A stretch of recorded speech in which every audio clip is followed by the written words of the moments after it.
I am Winston McCloven. I'm here live on location with Radio Free Winlove. We are currently at the Kootenay Yoga Festival.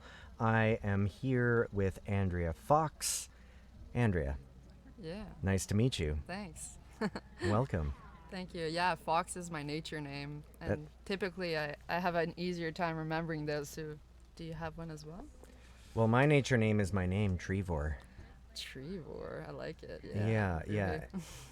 Yeah. And ironically enough, I mean, I was drawn to your forest play and flow because that's actually where my name comes from. Comes from playing in the forest. I was born Trevor. I was Trevor most of my life until about, I don't know, 7 years ago, and then I just changed into Trevor through. Okay, sweet. I was a children's entertainer. So Okay. I spent a lot of time in the forest with costume characters, and Trevor was a character in our show. And my friends just started calling me that, and then it stuck, and then... Yeah, that's great. Yeah, the forest is such a perfect space to dabble in that creativity and like try on new identities and like new ways of relating with the world. So yeah, really. And adding the forest to your costumes. Yeah. Right? I don't have it now, but I have this fox tooth that I wear around my neck, and that's where the name came from. And then found out all this stuff about fox walking and how the fox behaves in its natural environment. So I felt really inspired by that, and kind of taken that on with the logo and what I'm doing with Elemental Journeys. So Yeah, so what can you tell me about what you've brought to the yoga festival this year? Yeah, so as an outdoor guide and educator, I do different sorts of programming here in the Kootenays near Nelson mostly, teaching at the forest school there, and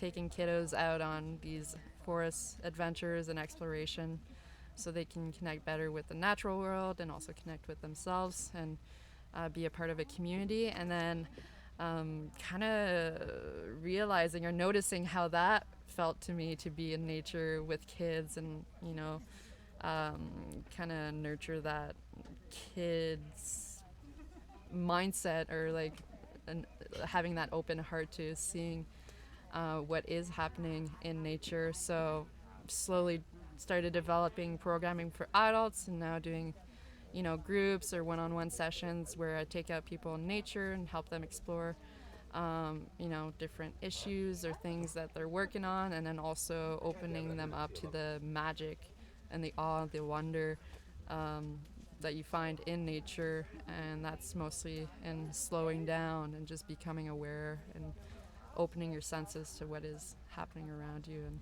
What would a day of day of play look like if you were to take a group out into the forest? So usually, I'd start with something like an opening circle and a check-in, and I like to bring the weather into that. So checking like, oh yeah, if you were a weather today, what would that look like? And then getting people to start connecting with each other and the natural environment, and then different sensory explorations. Today what we did was blindfolded guided experience where one person was taking another to a tree and just like really tapping into how that feels like without the eyes, because we rely on them a lot. And then time for meditation and contemplation, and weave in a bit of playfulness into that. I always like to bring in stalking or camouflaging or like sneaking, stealth type exercises, because that really connects us with like our hunter-gatherer heritage, and just like being in that primal space and really coming back to those basics really reminds us of our humanity. And we used to play capture the flag in Boy Scouts in the dark, and it was with flashlights, and it was all creeping through the forest as quietly as you could without getting caught. I loved playing that game. And adults are just big kids with big hearts, and they want to be doing that stuff too. So weaving that in, and also making time and space for more contemplation and like meditative type mindfulness exercises. So combining the two, because the play is really good in the sense that it boosts creativity, it boosts like mood and just self-awareness. Same thing with the mindfulness, just really allowing us to recharge and rejuvenate so we can go back into the world with fresh eyes and fresh energy. Yeah, like you were mentioning that sometimes we really rely on our eyes.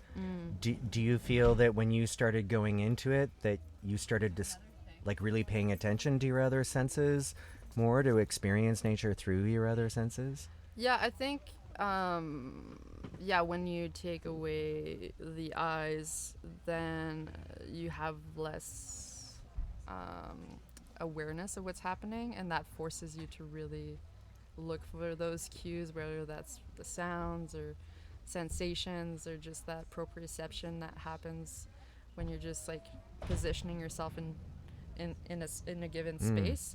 And then, the more time you spend without that, the more those senses come in and come alive, and that's where you feel really in tune and present,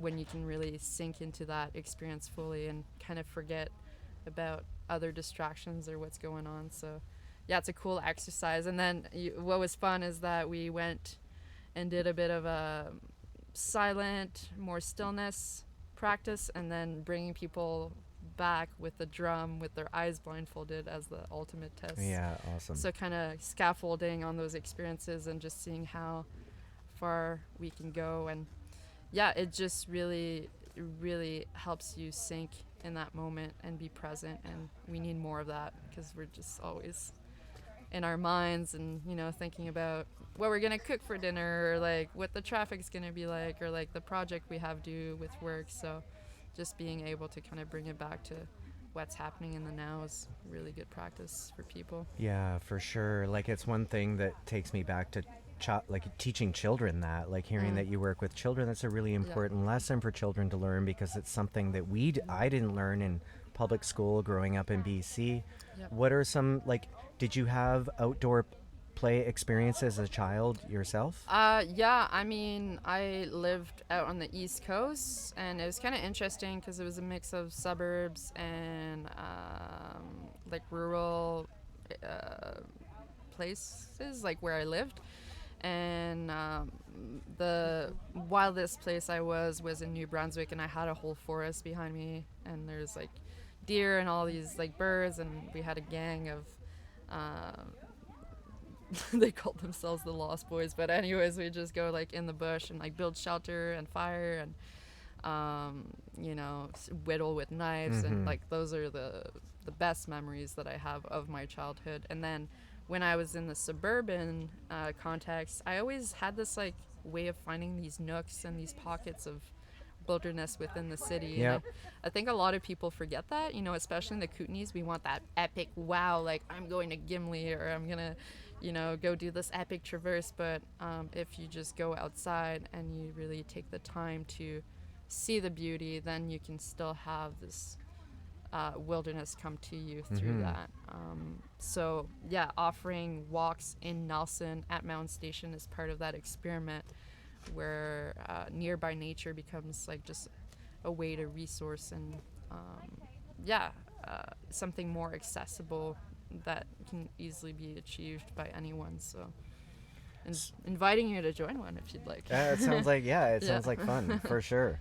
I guess that would be my next question then. If people wanted to connect with you, how would they go about doing that? So I mean, the field and like the offering or whatever I've been bringing to the community is relatively new. So I was like, how do I put words to this? And there's no other way or no better way than a picture or like content on social media, which I mean is a double-edged sword, as you might know.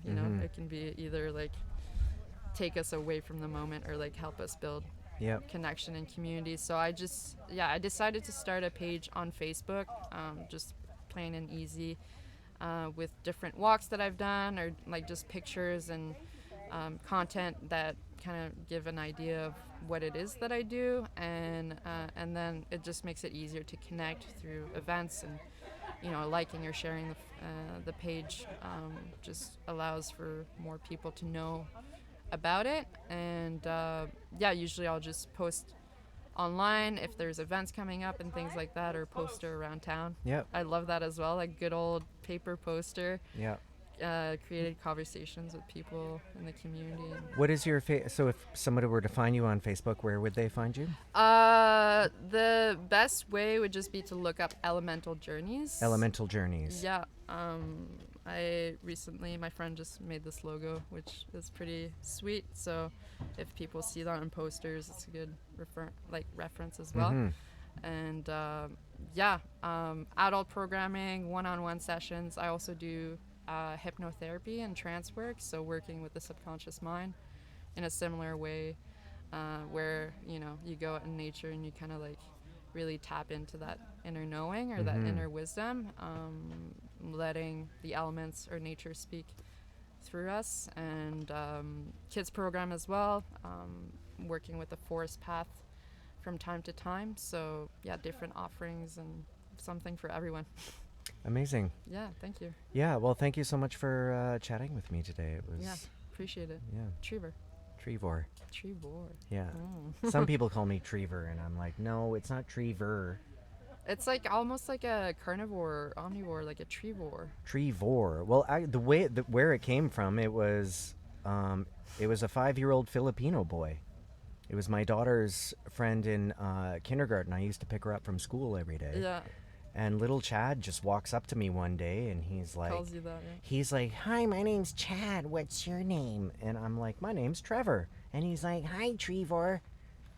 And I'm like, no, my name's not Trevor, it's Trevor. And he's like, whatever, Trevor. And he turns around and walks away, and I'm like, what? But at the time, I was in this kids band called Go Go Bonkers, and we were doing environmentally themed music and theater. Nice. Sweet. So I went out into the forest. My daughter had brought home this knight's helmet that was made out of cardboard and duct tape from a birthday party. We glued bark meticulously all the way around it. Nice. It had the face shield. Spartan we gave it a tree. moss head, and then we made a costume with a T, and Trevor just became a character in our show. Yeah. So I played in front of like thousands of kids. Nice. As that character, but the name came from this little boy. Nice. It was I like love that. and now I'm like, oh wow, like that kid really, he heard my name, because I'm not Trevor anymore. The name never really truly resonated with me. Yeah. I've never loved my name, but it's my name. But then when Trevor came along, I was like, oh, thanks, Chad.